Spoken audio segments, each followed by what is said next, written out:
안녕하십니까? 역사의 발자취를 따라 지혜를 탐구하는 시간입니다. 세상을 바꾼 위대한 운동이나 거대한 변화의 시작은 어떠했을까요? 로마 제국의 심장부에서부터 땅끝까지 불과 한 세대 만에 전 세계로 퍼져나간 기독교. 그 폭발적인 성장의 동력은 과연 어디에서 온 것일까요? 칼이나 권력이 아닌 평범한 어부와 세리들이었던 소수의 사람들이 어떻게 인류의 역사를 뒤바꿀 수 있었을까요? 오늘 우리는 초대교회의 탄생, 그 가장 깊숙한 곳에 자리한 비밀의 엔진, 바로 기도에 대해 이야기 나누고자 합니다. 하늘을 움직이고 역사의 물줄기를 바꾼 기도의 힘이 어떻게 발현되었는지 성경 사도행전의 기록을 통해 함께 살펴보겠습니다. 만약 오늘 이 이야기가 여러분의 마음에 울림을 준다면 구독과 공유를 통해 이 희망의 메시지를 더 많은 분들과 함께 나누어 주시길 바랍니다. 여러분의 작은 행동 하나가 누군가에게는 큰 위로와 힘이 될 수 있습니다. 이 영상을 보시는 모든 분들의 삶에 하나님의 크신 은혜와 평강이 함께 하시기를 기도합니다. 이야기는 19세기 영국 런던으로 거슬러 올라갑니다. 당시 설교의 황태자라 불리던 찰스 스펄전 목사가 심우하던 메트로폴리탄 태버네클 교회는 매주 7,000여 명의 사람들이 모이는 개신교 최대의 교회였습니다. 어느 날 그의 설교를 듣기 위해 방문한 이들이 예배 전 스펄전 목사를 찾아가 물었습니다. 목사님, 당신의 사역에 나타나는 이 놀라운 능력의 비결은 무엇입니까? 하나님의 손길이 이토록 분명하게 함께 하시는 이유를 설명해 주실 수 있겠습니까? 스펄전 목사는 미소를 지으며 말했습니다. 저를 따라오시죠. 그는 방문객들을 데리고 복도를 지나 계단 2개를 내려가 교회의 가장 깊숙한 곳, 바로 지하로 향했습니다. 방문객들은 어리둥절했습니다. 왜 우리를 지하실로 데려가는 걸까? 스펄전 목사가 한쪽 문을 열고 안을 가리켰습니다. 그 문 너머로 방문객들은 교회의 진정한 힘의 원천을 목격했습니다. 200여 명의 남자들이 무릎을 꿇고 하나님의 말씀이 선포될 예배를 위해 간절히 중보기도를 하고 있었습니다. 그들의 기도 소리는 마치 거대한 엔진의 굉음처럼 지하실을 가득 메우고 있었습니다. 스펄전이 말했습니다. 여기가 바로 우리 교회의 보일러실입니다. 모든 힘이 생성되는 곳이죠. 이 방 바로 위가 제가 설교하는 강단입니다. 저분들의 모든 기도는 강단을 뚫고 하늘로 올라갑니다. 이분들의 기도가 말 그대로 저를 하늘 높이 들어 올리고 하나님께서는 그 기도를 들으시고 말씀의 복을 내려주시는 겁니다. 이것이 제 사역의 유일한 비밀입니다. 그렇습니다. 기도는 교회의 보일러실입니다. 눈에 잘 띄지 않지만 모든 영적인 능력을 생산해내는 심장부입니다. 기도는 설교자에게 힘을 주고 하나님의 말씀이 살아 움직이게 하며 닫혔던 영혼의 문을 여는 열쇠입니다. 오늘날 우리에게도 바로 이러한 기도가 절실히 필요합니다. 우리 자신의 능력이 아닌 하나님의 전능하심에 온전히 의지하는 기도의 회복이 필요합니다. 예수님께서 말씀하셨습니다. 나를 떠나서는 너희가 아무것도 할 수 없음이라. 그러나 기도는 하나님이 하실 수 있는 모든 것을 가능하게 합니다. 왜냐하면 기도는 이 땅의 하나님의 뜻과 그분의 나라가 이루어지도록 간구하는 통로이기 때문입니다. 이제 우리는 사도행전 한 장으로 돌아가 바로 이 기도의 원형을 만나보려 합니다.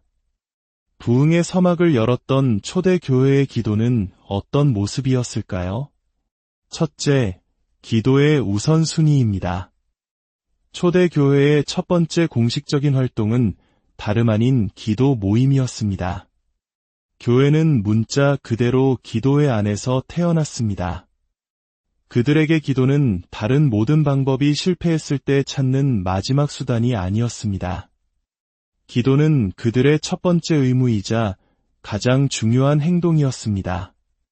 사도행전 1장 12절을 보면 제자들은 예수님께서 승천하신 감람산에서 예루살렘으로 돌아옵니다. 그들은 예수님의 승천을 눈앞에서 목격했고 성령이 너희에게 임하시면 너희가 권능을 받고 예루살렘과 온 유대와 사마리아와 땅끝까지 이르러 내 증인이 되리라는 지상 최대의 사명을 받았습니다. 생각해 보십시오. 이 과업의 무게가 얼마나 거대했겠습니까? 고작 120여 명의 작은 무리가 온 세상을 복음으로 정복하라는 명령을 받은 것입니다. 그것은 인간의 능력으로는 불가능한 일이었습니다. 더욱이 그 시작점은 예루살렘, 불과 50일 전에 자신들의 스승이신 예수님을 십자가에 못 박은 바로 그 도시였습니다. 세상 그 어떤 곳보다 사역을 시작하기에 척박하고 위험한 땅이었습니다. 눈은 멀고 귀는 닫히고 마음은 완고한 이들에게 복음을 전해야 했습니다. 이 거대한 책임감과 불가능의 벽 앞에서 그들이 할 수 있는 유일한 일은 무엇이었을까요? 13절은 말합니다. 그들이 들어가 그들이 유하는 다락방으로 올라가니 그들은 곧장 다락방으로 향했습니다. 그곳은 의심할 여지 없이 예수님께서 십자가에 달리시기 전날 밤 제자들과 마지막 만찬을 나누셨던 바로 그 장소였습니다. 예수님께서 내 이름으로 무엇이든지 내게 구하면 내가 행하리라고 약속하시며 기도를 가르치셨던 바로 그곳이었습니다. 그들은 자신들의 무능함을 철저히 깨달았기에 하늘의 능력을 구하기 위해 기도의 자리로 달려갔던 것입니다. 주목할 점은 이 기도 모임을 남성 지도자들이 이끌었다는 사실입니다. 당시 문화에서 기도는 종종 여성들의 몫으로 여겨졌지만 초대 교회에서는 달랐습니다. 베드로, 요한, 야고보 등 모든 사도들의 이름이 하나하나 거명됩니다. 이는 교회의 영적 지도자들이 기도에 앞장서는 것이 얼마나 중요한지를 강조하는 것입니다. 목사와 장로, 모든 남성 리더들이 기도의 책임을 지고 교회를 이끌어야 함을 보여줍니다. 물론 십자가의 마지막과 빈 무덤의 처음을 지켰던 믿음의 여성들도 함께했습니다. 십자가의 증인이었던 여인들과 예수님의 어머니 마리아, 그리고 한때 예수님을 믿지 않았던 예수님의 형제들까지 모두 그 자리에 있었습니다. 14절은 그들의 모습을 이렇게 묘사합니다. 마음을 같이하여 오로지 기도에 힘쓰더라. 마음을 같이하여 라는 말은 그들이 하나의 목적, 즉 예수님의 지상대명령을 성취하려는 공동의 헌신으로 하나가 되었음을 의미합니다. 그리고 오로지 기도에 힘쓰더라는 말은 헬라어 원어로 보면 매우 강하게 달라붙다, 전념하다라는 뜻을 가진 단어입니다. 그들은 잠시 기도하고 자기 일로 돌아간 것이 아니었습니다. 이 기도회는 무려 열흘 동안 계속되었습니다. 그들은 절박한 심정으로 제단의 뿔을 붙잡고 주님의 이름을 부르짖었습니다. 이것이 바로 기도의 우선순위입니다. 사역의 시작에 인생의 문제 앞에 불가능한 과업 앞에서 가장 먼저 무릎 꿇는 것, 그것이 모든 능력의 시작입니다. 마치 전쟁의 폐허 속에서 불가능해 보였던 기적을 일궈낸 우리 부모님 세대의 간절함처럼 그들은 오직 하늘만 바라보았습니다. 둘째, 기도의 자세입니다. 초대 교회 성도들의 기도는 하나님을 향한 전적인 의존과 겸손한 순종의 자세를 보여줍니다. 기도회가 한창이던 어느 날 베드로가 120명의 성도들 앞에서 일어섭니다. 그는 가룟 유다의 배신과 죽음으로 인해 생긴 공백에 대해 이야기하며 시편의 말씀을 인용하여 유다의 자리를 대신할 새로운 사도를 세워야 함을 역설합니다. 여기서 우리는 영적 지도자의 중요한 모습을 봅니다. 그는 자신의 생각이나 감정이 아닌 하나님의 말씀을 통해 공동체를 위로하고 나아갈 길을 제시합니다. 유다의 배신이 하나님의 계획의 실패가 아니라 이미 성경에 예언된 하나님의 주권적인 섭리 안에 있었음을 설명하며 성도들을 안심시킵니다. 그리고 새로운 사도를 뽑는 과정에서 그들의 기도 자세가 명확히 드러납니다. 그들은 두 명의 후보, 바사바라고 하는 요셉과 마띠아를 세웁니다. 그리고 24절, 그들이 기도하여 이르되 무사람의 마음을 아시는 주여, 이 두 사람 중에 누가 주님께 택하신 바 되어 라고 기도합니다. 그들은 자신들의 계획을 하나님께 통보하고 도장만 찍어달라고 요구하지 않았습니다. 그들은 우리의 뜻이 아닌 하나님의 뜻을 구했습니다. 자신들의 선택이 아닌 하나님의 선택을 원했습니다. 그들은 하나님의 주권을 너무나 굳게 믿었기에 당시의 방식이었던 제비뽑기를 통해 하나님의 뜻을 구합니다. 잠언 16장 33절은 말합니다. 제비는 사람이 뽑으나 모든 일을 작정하기는 여호와께 있느니라. 이것이 오늘날 우리의 리더 선출 방식이 되어야 한다는 의미는 아닙니다. 이것은 성령이 아직 각 사람에게 임하기 전 구약시대부터 사용되던 특별한 방식이었습니다. 중요한 것은 그 방법이 아니라 그 안에 담긴 정신, 즉 하나님의 뜻에 온전히 순종하려는 자세입니다. 그들은 운전석을 하나님께 내어드리고 자신들은 뒷좌석에 앉았습니다. 주님, 우리가 원하는 사람이 아니라 주님이 원하시는 사람을 보여주옵소서. 이 땅에서 아버지의 뜻이 이루어지이다. 이것이 바로 올바른 기도의 자세입니다. 내 뜻을 관철시키려는 고집이 아니라 나의 계획을 기꺼이 내려놓고 하나님의 계획에 순복하는 겸손함입니다.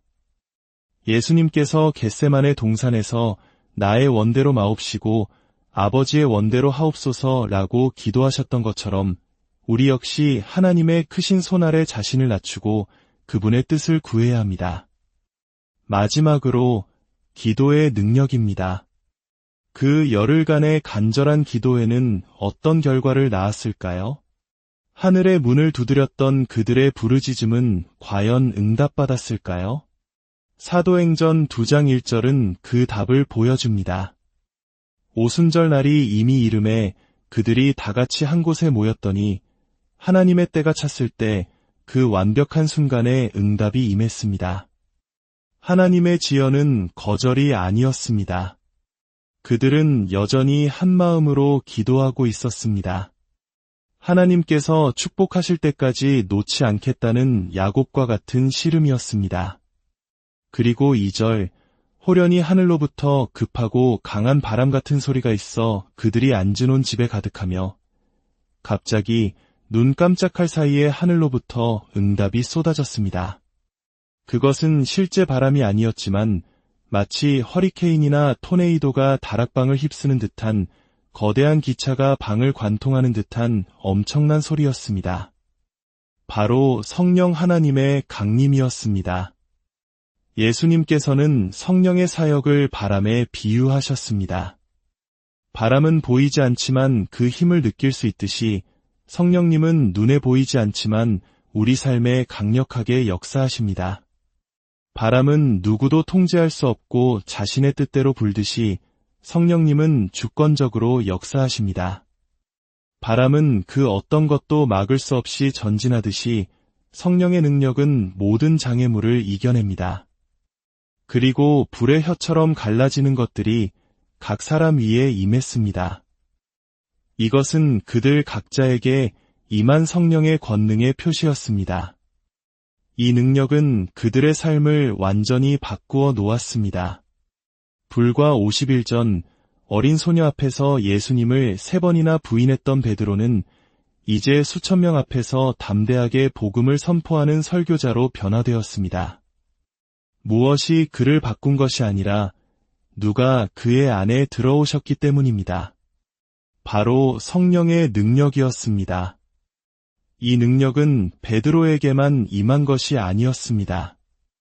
4절은 그들이 다 성령의 충만함을 받고 라고 기록합니다. 장갑에 손이 들어가 힘을 주듯 성령께서 그들 안에 충만히 임하시자 그들은 하늘로부터 오는 능력으로 더 쉽게 되었습니다.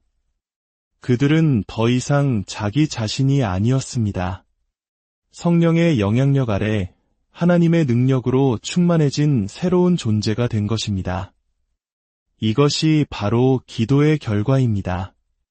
이것이 교회의 보일러실이 가동될 때 일어나는 일입니다. 하나님의 백성이 함께 모여 기도할 때 하늘의 능력이 이 땅에 풀어지고 평범한 사람들이 하나님의 위대한 일을 감당하는 초자연적인 존재로 변화되는 것입니다. 사랑하는 여러분, 오순절의 사건은 역사상 단 한 번 있었던 특별한 사건이지만 동시에 오늘날 교회를 위한 지속적인 패턴을 보여줍니다.